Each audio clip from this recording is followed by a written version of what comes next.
Assalamualaikum warahmatullahi wabarakatuh. Halo siswa-siswi hebat, apa kabar hari ini? Semoga selalu sehat dan penuh semangat. Berjumpa lagi dengan saya, Bu Sai, di Sai NF Channel. Hari ini kita akan membahas tentang dial indikator atau biasa juga disebut dial gauge. Dial gauge adalah alat ukur dengan skala pengukuran yang sangat kecil. Seperti apa sih dial gauge? Saya yakin beberapa dari kalian belum pernah melihat ataupun menggunakan dial gauge. Nah, di sini sudah disajikan gambar dari dial gauge beserta bagian-bagian dari dial gauge itu sendiri. Gambar yang pertama di sini adalah gambar dari dial gauge dengan bagian-bagiannya. Nah, bagian yang pertama ini ada outer ring. Outer ring adalah bagian luar yang dapat diputar dari dial gauge. Bagian yang kedua adalah jarum panjang atau berupa jarum penunjuk. Yang ketiga adalah jarum pendek atau penghitung putaran. Ketika nanti jarum panjang sudah berputar satu kali putaran, maka jarum pendek akan bergerak ke angka berikutnya. Jika dua kali putaran, maka akan bergerak dua angka berikutnya. Dan begitu seterusnya. Bagian keempat, di sini ada stem. Kemudian bagian kelima ada spindle, dan bagian keenam ada bidang sentuh dengan bidang kerja. Nah, ujung dari bidang sentuh di sini nanti yang akan bersentuhan langsung dengan bidang kerja yang akan diukur atau akan dicek kerataan ataupun kebulatannya. Kemudian, dial gauge tidak dapat berdiri sendiri. Dial gauge hanya dapat digunakan dengan alat bantu yang lain. Nah, biasanya yang paling sering digunakan adalah magnetic base, seperti gambar yang kedua. Magnetic base sendiri di sini terdiri dari batang penyangga, kemudian ada gauge beam lock. Nah, nanti dial gauge akan dipasang di sini sehingga nanti dial gauge dapat digunakan. Kemudian yang terakhir ada magnetic switch. Nah, kotak ini adalah kotak yang dapat bersifat magnet jika magnetic switch diputar ke arah on, sehingga magnetic base dapat menempel pada bidang kerja yang akan diukur. Kira-kira seperti itu. Dial gauge memiliki beberapa fungsi. Yang pertama adalah untuk mengukur kerataan permukaan bidang datar. Fungsi yang kedua adalah mengukur kerataan permukaan atau kebulatan sebuah poros. Fungsi ketiga adalah untuk mengukur kerataan permukaan dinding silinder. Dan fungsi keempat adalah mengukur kebengkokan poros, run out, ataupun kesejajaran.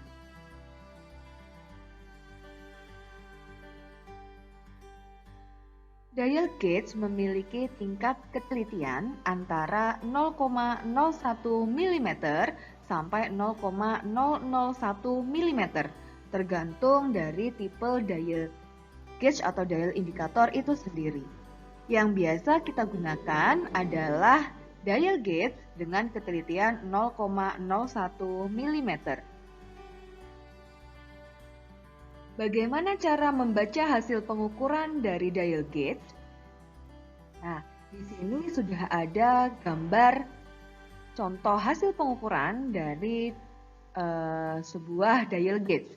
Yang perlu kalian pahami adalah yang pertama, satu kali putaran penuh pada jarum yang panjang bernilai 100 strip. Jadi di sini ada 100 strip angka yang berada di lingkaran besar. Ya, di sini ada 0, kemudian di sini ada 10, antara 0 sampai 10 ini ada 10 garis.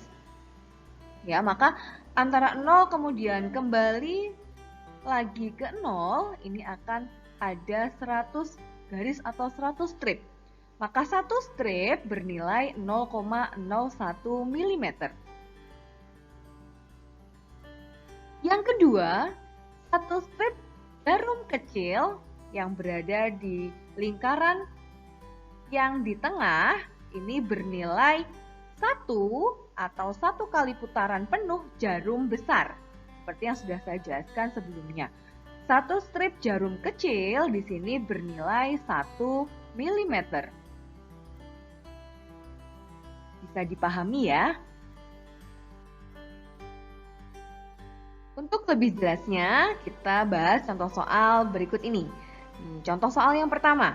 Nah, di sini sudah disajikan sebuah gambar hasil pengukuran dari dial gauge. Nah, di sini ada lingkaran dari jarum yang kecil, kemudian di sini ada jarum yang panjang. Jarum panjang di sini menunjukkan angka 90, sedangkan jarum kecil di sini masih menunjukkan angka 0. Sehingga hasil pembacaan skala pengukuran dari dial gauge adalah pertama kita baca dulu jarum yang kecil.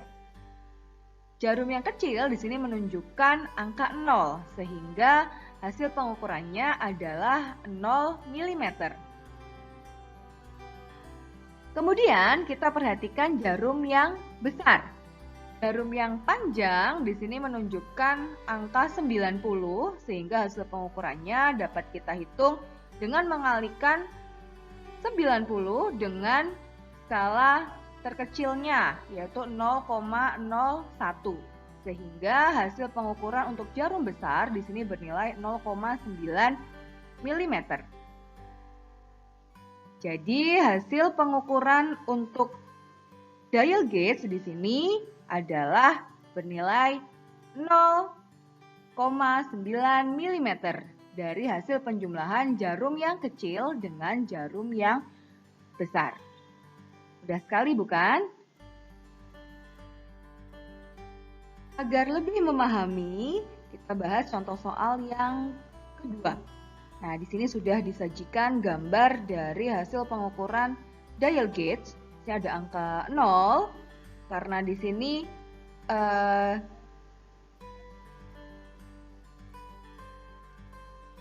sini sudah disajikan hasil pengukuran dari dial gauge. Yang pertama harus kita perhatikan adalah letak dari jarum yang kecil. Nah, di sini jarum kecil sudah menyimpang dari angka 0. Angka 0 ada di sini. Nah, di sini jarum kecil sudah berada di sini, maka kita bisa menghitung jarum kecil berada pada garis keberapa. Di sini ada garis pertama atau angka 1, kemudian 2, dan 3. Sehingga jarum kecil berada di strip yang ketiga. Sehingga hasil pengukurannya adalah 3 dikali dengan 1 mm. Hasilnya adalah 3 mm. Ingat lagi.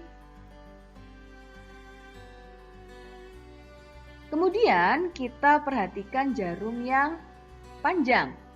Jarum yang panjang di sini ada di garis keberapa? Kita hitung di sini ada garis ke-0, maka di sini ada 1, 2, 3, 4, dan 5. Kemudian jarum panjang berada pada garis ke-6. Sehingga hasil pengukuran dari jarum yang besar di sini adalah 6 dikali 0,01 mm, hasilnya adalah 0,06 mm. Sehingga hasil pengukuran dari dial gauge di sini tinggal kita jumlahkan hasil pengukuran jarum kecil dan jarum besar. Maka jumlahnya atau hasil pengukurannya adalah 3,06 mm. Tidak kalah mudah bukan? Dari penjelasan yang sudah kalian simak sebelumnya, saya harap kalian sudah dapat memahami apa itu dial gauge, bagian-bagian dari dial gauge, serta fungsi berikut bagaimana cara membaca hasil pengukuran dari dial gauge. Jika ada kesulitan atau pertanyaan, silahkan tinggalkan di kolom komentar. Saya rasa sampai sini dulu penjelasan saya hari ini. Saya ucapkan terima kasih dan saya akhiri wassalamualaikum warahmatullahi wabarakatuh. Salam sehat dan terus semangat.